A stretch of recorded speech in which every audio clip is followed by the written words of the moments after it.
I'm so jealous. It looks just amazing where you are. Here we are, and we're live. Here we go. It's Jay from Product Coalition. It's a chilly, dark Tuesday night, just gone 5 o'clock. But unfortunately for Jay, he's not here. He is in a very beautiful looking Porto. Porto, yeah. Just got to Porto last week. Yeah. 8 o'clock in the morning. Can you just lift your laptop up again? And A little tour of Porto. There's the historic centre over there, just off the rooftop, and the sun rising over Spain over that side. Nice. So, yeah, I've had worse Tuesday mornings, to be honest. I can't complain. Mate, thanks so much for joining us. Super excited to do this one. The way we always start is for the heathens and the uninitiated who don't know you. Can you give us just a really quick 1 minute pitch of who you are? No worries. So Jay Stansell, born and bred in the UK, moved to Australia about 15 years ago. Joined a travel tech startup, which is where I really cut my teeth in what's now called product management. It was very heavily e-commerce focused back in the day. Spent 6 years in Perth, carving out careers and skills that have been sort of served me lifelong, and moved to Melbourne in 2012, where I was the first sort of product hire over at the Cash of the Day group, leading Scoopon, and then have either been in enterprise or startup land over the last few years. As of 2020, I took the decision to try and work remotely and travel Europe with my young family. I've got a now 5-year-old daughter. Couldn't have picked a worse year in the last 100 years to have a gap year at 40. So pivoted a little bit. Classic phrase. Here we go. That's what we mindset and be happy. Nice. We had a classic little Zoom Google phrase there, so that's cool. We got the gist of it. Beautiful. And so now you're running Product Coalition, that right? And another phrase. This is going so well. It's so how are we doing? Am I back? Yeah, we got you. And so now you're running Product Coalition. Yeah, so Product Coalition is a community I started about 4 or 5 years ago. We can talk a little bit more about building communities as well, but it's something I started to help me really. I wasn't really a person-to-person networker. I more so particularly enjoyed online research and thought through articles, and so I started a community in the form of a publication on Medium. That was a passion hobby, and that came out of passion for the craft, to want to sort of centralize product management knowledge on Medium, but I'd say in a decentralized way, without one person or one team or one business writing all the content. And so I really leveraged the power of the crowd and the power of an awesome product, which is Medium, that sort of, for me, revolutionized online reading. And everything's grown from there. I'm still working in product full time. I have 2 clients, one called Find Your Grind, which is an ed tech based out of Los Angeles, and second is in the e-commerce space for a very famous Melbourne coffee roaster called Proud Mary, who's in Melbourne and Portland. So they're focusing on global e-commerce growth for them. So Product Coalition is still a big part of my week in terms of running and trying to lead that community and continuously creating value. Beautiful. Great, man. Thank you for that. Yeah, it's been an interesting time, hasn't it, the last few years? This role, product manager, and you alluded to it earlier, never really existed up until a couple of years ago, called a whole bunch of different other things. Just like how I remember interviewing someone 8 years ago and they told me they were a data scientist. And I was like, what are you even talking about? Because I recruited in BI then. Now data scientists, you can buy a course and do it online and become one. Yeah. So what do you think has driven the rise of the product manager as a proper job or role that's now really sort of globally recognized? So I researched this a little bit as I started forming up the next version of the product coalition strategy. So since 2008, there's been about a 300% rise in the search of the term product manager on Google. Obviously, primarily US led, but India, UK, Singapore, significant growth there as well. If we was to talk to sort of some old school product people like Rich Mironov, he'd say that product's been around, or Dave Fradin from Apple has been around in businesses like Apple or HP and some of those Silicon Valley sort of giants for the last sort of 30 years. I think it's more so got the attention in the software world as of sort of that 2005-6 sort of era, around the same time as we saw what was back then, if you remember, when everything was called Web 2.0 and some of those taglines came along. And I'd say it filled a hole. For many, when the role of product management is illustrated to someone, they see it as the glue between many pieces that weren't necessarily, or maybe the oil between many pieces, many cogs in the machine.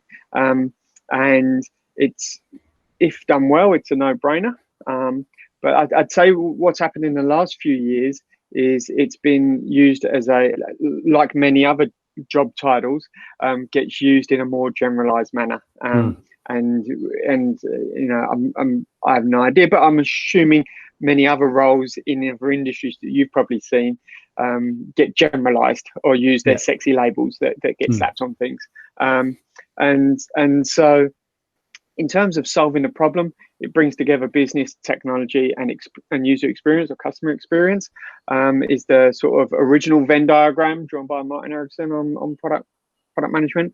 I'd say there's a full circle to that now as we get into what Product Board would call the age of product excellence, which is subject matter expertise. So you can have those three: business, technology, and user experience traits as a really strong product manager. But where you go to that next level is when you wrap subject matter expertise in it. And that's, I think, is when we start to talk about product management excellence and then the next level. Yeah. It's in a way almost similar to years ago when hiring project managers and BAs, and we'd work with customers and they'd say, no, we want a project manager who's an expert in XYZ. And we'd be saying, well, no, you want a project manager who's a brilliant project manager. Your domain expertise should probably be a BA because they're deep down in the detail. So probably similar in a way to what you're talking about. Yeah. So no formal qualifications around product management at the moment, but a whole bunch of sort of acquired skills, knowledge, and experiences that go to make up good product management. In your estimation, what are the things that you think make a good product manager? Yeah, so look at the official skills development. There are more degrees coming online, particularly out of the States. So when it comes to studying it, funnily enough, in the education space, I was one of General Assembly's first product management instructors in Australia back in 2014. That for me, teaching product management, I can't remember the saying, but there's a saying along the lines of the best way to learn something is to teach it. And when I taught for General Assembly back in 2014, what it did was bring together skills and behaviors that I'd picked up over the years as the role of product manager and helped me reflect and formalize on, right, I see when it's in a structured way, I can see how I got here. And it helped me reflect. So for those looking to come into the space, I think work out do a little bit of research of what type of product manager do you want to be, because it's a whole spectrum now. So you've got more of the sort of for those that cut up the role into product owner, and using Scrum methodology in orthodox ways. You've got something that's very requirements focused, working heavily with the engineering team, heavily on creating value on a day-to-day, fighting fires in codes and bugs and doing low-level prioritization. Then you've got the hybrid product manager, which is doing all of that, but also focusing 1 to 2 quarters ahead, using your business strategy, using that to leverage and create a roadmap, taking external customer input and market forces to shape up where you think the company should be going in the shorter term. And then when you start to get into the senior product manager, moving up to head of product, you've then got that strategic oversight role. So working out not only the roadmap for next 2-3 quarters and making sure that's aligned and we're going to get value out of that, but the next 2 or 3 years possibly. Very hard, obviously, with nothing like global pandemic to throw a roadmap and a strategy out the window. Yeah, looking ahead and using things like a global pandemic to your advantage. And one of my earliest career experiences at the travel startup that I mentioned earlier, bestflights.com.au, the online side of that business existed in a very small way in terms of e-commerce, and we built and grew it during the GFC. We leveraged the GFC as an opportunity to make a difference in the market. And so there's absolutely a difference strategically for VP and head of product roles to think ahead and think about using opportunities like global pandemics to move their careers forward, but also to move products forwards in ways that will probably redefine their career. Yeah, beautiful. I'm not sure if you saw it, but I get Jason Lemkin from Sestra's email, and one of his blog posts recently was talking about how to keep your sales teams engaged, and this trying to create this synergy between sales teams and the product teams. And he made this, one of his tips was every quarter have a 10x feature that gets your sales teams excited. Brilliant advice. Hard to figure out what a 10x feature is right now, but I totally got where he's coming from, and I'm hoping we can do a session with him soon. Yeah, there's a similar equivalent that I've used. I can't for the life of me remember where I got it from, which is this concept of boom, boom, bang. So if you think about a movie, you can't just have a never-ending 90-minute car chase with explosions left, right, and centre. Well, unless you've just seen Bad Boys for Life, then you can. So if you think about your product, there's all of these little mini gunfights going on during the quarter, and you need to sometimes slow it down so that when you speed it up, it has impact. And so you've got your bug fixes, you've got your minor patches, you've got your minor improvements. But yeah, you should absolutely be focusing on the big bang car chase once a quarter at least to really excite the users and create significant value. Yeah, beautiful. And so from a product perspective, what's some products that you've seen or used recently that you go, yep, they've done a great job?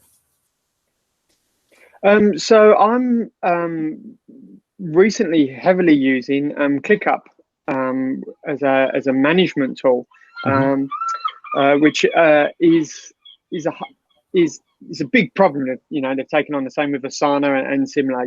They're always massive problems, and there's never going to be a silver bullet. But enjoying the interface side of what they've achieved there. They've obviously just gone for a massive funding round as well. But as a product manager, like if I had to prioritize my toolkit, like a plumber's got his favorite wrench, for me it would be product board. Product board for product management, and the reason why that's so important is that, and particularly for those moving into product earlier on in their first 2-3 years, they will try and use a tool like Jira for backlog management and prioritization.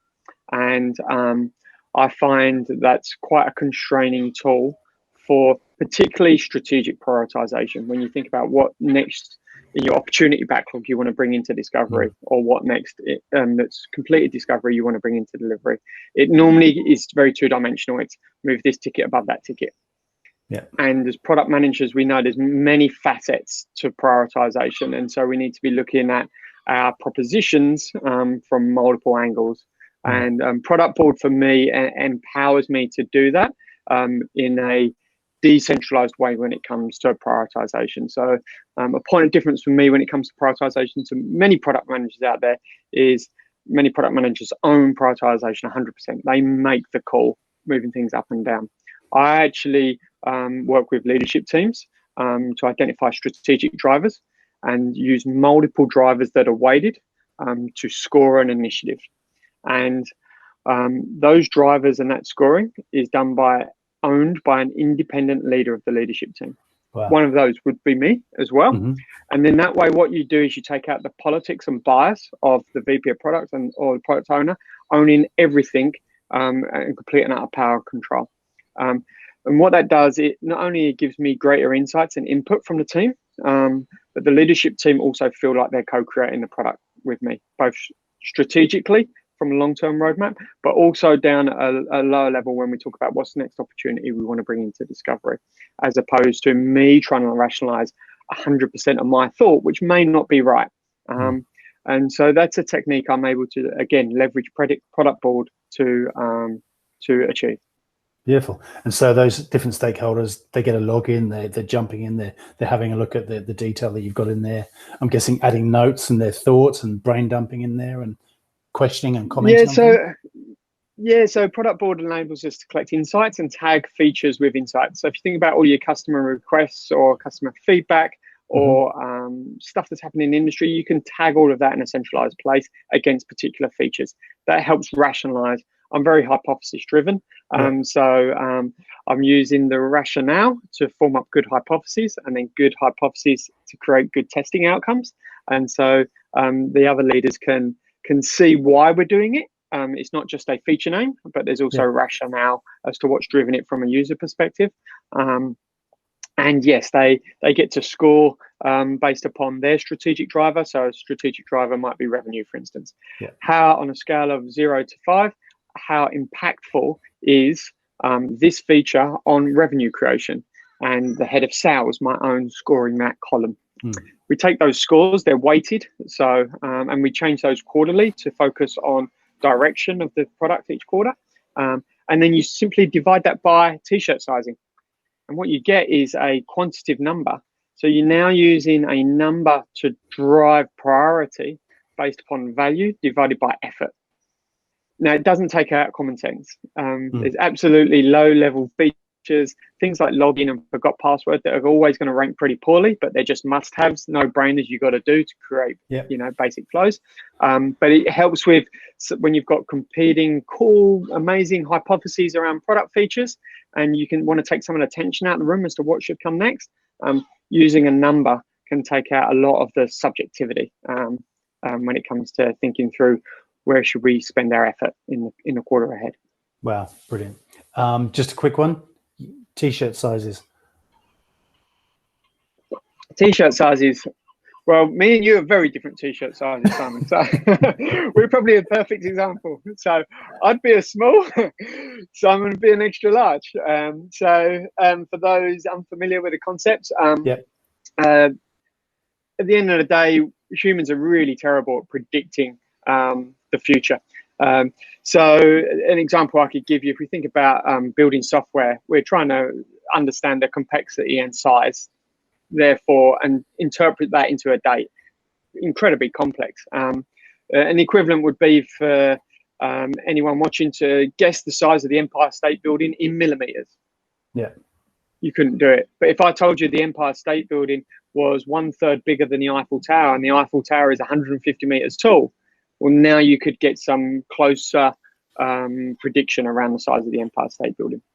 And so t-shirt sizing gives us a very simplified way of predicting size and complexity. Small or extra small all the way to large or extra large. So when you're thinking about your features, you could say, for instance, what's the smallest feature we've got on here? It might be a login. You might give that a small, then you've got a baseline. What is everything else compared to a login? Is it double the size? Maybe it's a medium. Is it triple the size? Maybe it's a large. There's other ways of doing it, but that's an easy to comprehend. Beautiful. And just so we're clear, the ISO bod means I'm a double XL now. So beautiful. Mate, that's fantastic. And I think for anyone watching, there's a whole bunch of just mind-blowing stuff from that. In terms of products, I used to be a really big fan of Wunderlist. It was a really simple note-taking, just building a to-do list, and you could save it as your as your home screen when you fire up Google. But you could also have it as an app on your phone as well. So I'm on the tram on a cold, wet Melbourne night, and I'll go, oh shit, I haven't done that thing. Just put it in the phone, fire up the computer next morning, and there it is. It's really, really simple and easy to use. Microsoft bought it and they've killed it. So this week I started using Notion just for simple list building. Really like it. Really, really simple to use. Pretty intuitive. I think my all-time favorite product though is Shazam. I love Shazam. Okay, yeah. You just, you're in a restaurant and you think, I remember this song. You open it up and it just works. Like it just starts no matter by what itself. background noise is.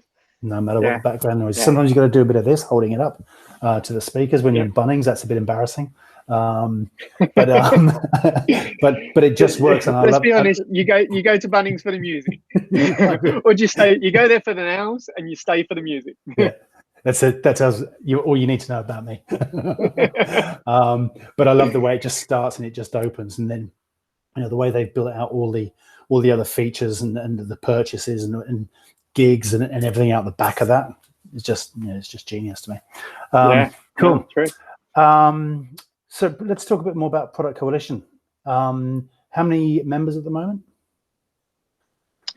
Yeah, so we experienced about I say we because so to clarify, the Product Coalition is a community. I'm the founder of it and the one who administers it. And other than I've got a friend of mine, Tremor Skeet, who helps on the editor side on Medium. The community is pretty much self-organized and self-running. So on Medium, about 500,000 readers a year. We're up to 7,000 Slack members, and the podcast that I started 9 months ago, we're up to thousands of listeners on that now as well. It's really taught me a lot around patience when it comes to community building. That's the big thing I've taken away. But it's also shown me about the power of community. There's things that I can do with the Product Coalition that most multi-million-dollar organizations couldn't do. And that's only because it's a community and it's a community first and foremost. I still think of it as a product and the way I approach solving problems and creating value, but it's definitely a community product. An example of that is 2 months ago, I suffered some family losses due to COVID-19, and one of those was a member of the family who worked for Royal Ambulance Service in London, and it was during the height of COVID-19, and I really wanted to do something. So I leveraged the community. It was over Easter. I had this idea. What if I was to, I've been doing the podcast for 6 to 9 months. What if I was to live stream with product people around the world as a way of creating awareness for what I call healthcare heroes, just healthcare system workers around the world? And had the idea on a Thursday. The following Thursday, started a 24-hour live stream. Had 48 speakers from 20 time zones, 30,000 people tuned in and watched. It was a significant success that went from idea to execution in during, it was 3 business days essentially. But that was the power of community. I shared it as an idea to the community, said, this is what I'm thinking of doing. This is my why, which I fundamentally think is critical for product success. And the community responded to that why. And they helped co-create the agenda, source speakers, create awareness on social, and it all came together in a different Airbnb that I was staying in over a 24-hour period, and was fortunate to have an NHS worker as one of the speakers in amongst the lineup of awesome product people from around the world. But having an NHS worker there, that was, for those listening, the National Health Service in the UK, that was the cherry on top for me, to really speak to someone who understand what life's like for them. Was significant. So yeah, it goes to show the power of leveraging a community. And for those in product, I'd say think about how are you investing in community building, not just customer capture. and how you creating more than lifetime value, and focusing on community value. So insurance companies have been good at this over the last few years. If I think about where the change has been in terms of giving back and trying to create value. But if you used to look up the concept of shared value, I think it's sharedvalue.org, you'll find a number of businesses that focus on giving value as well as getting value in non-monetary ways. And that's very different shared value to corporate social responsibility. Yeah, but there's something about community building, though, isn't there? That people are there for the, as you said, the give and the take, but the shared values, but the authenticity that comes around that.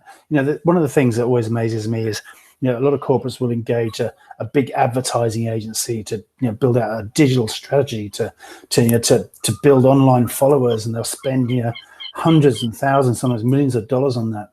But you've got a 15-year-old kid in his bedroom getting 1 million followers on TikTok overnight like that because of something.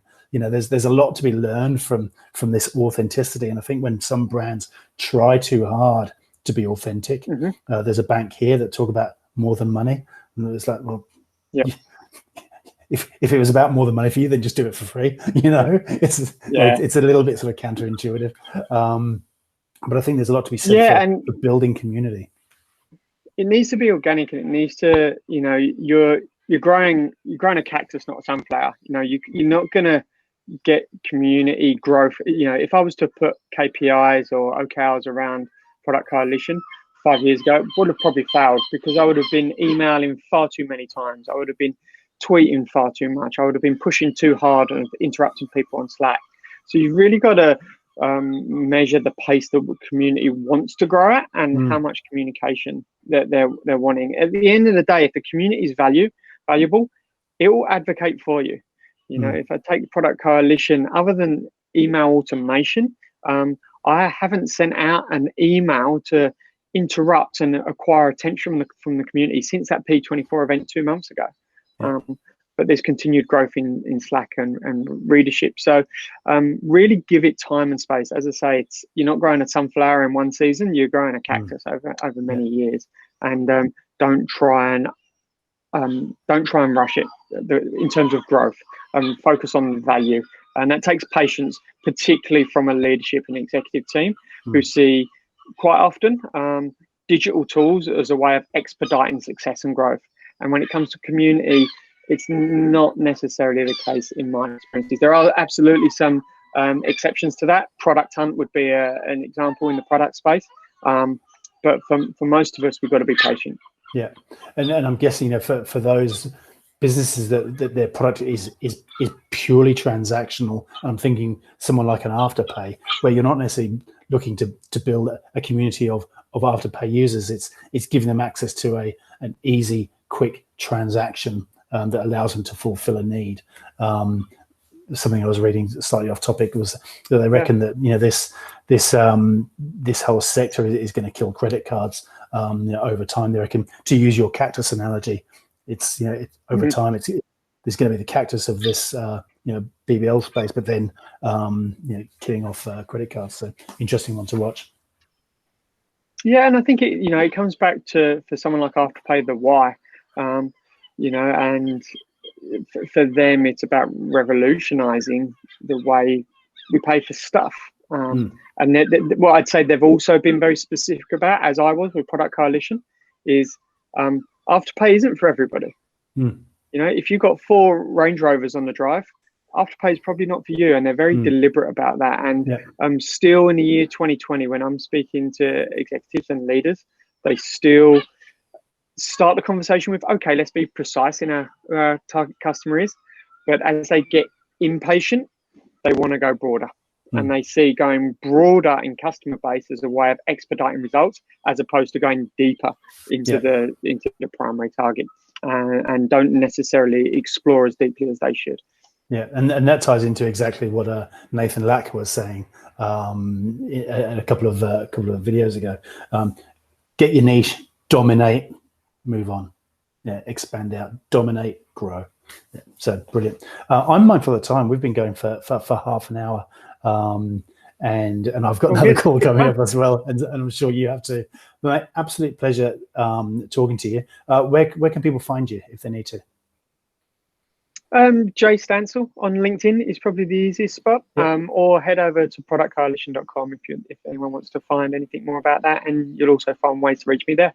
Beautiful, and I'll put links to all those in the comments on YouTube as well, mate. Thank you so much. I'm very, very jealous. You're no doubt going to head off for a swim or a surf or something very shortly. But mate, thank you. Absolute pleasure. Hopefully you'll be back in Melbourne sometime, and I can buy you dinner and drinks and all that sort of stuff. But mate, until then, thank you so much. Absolute pleasure. All good, mate. Cheers, Simon. Thanks, buddy. Bye-bye. Take care. Bye.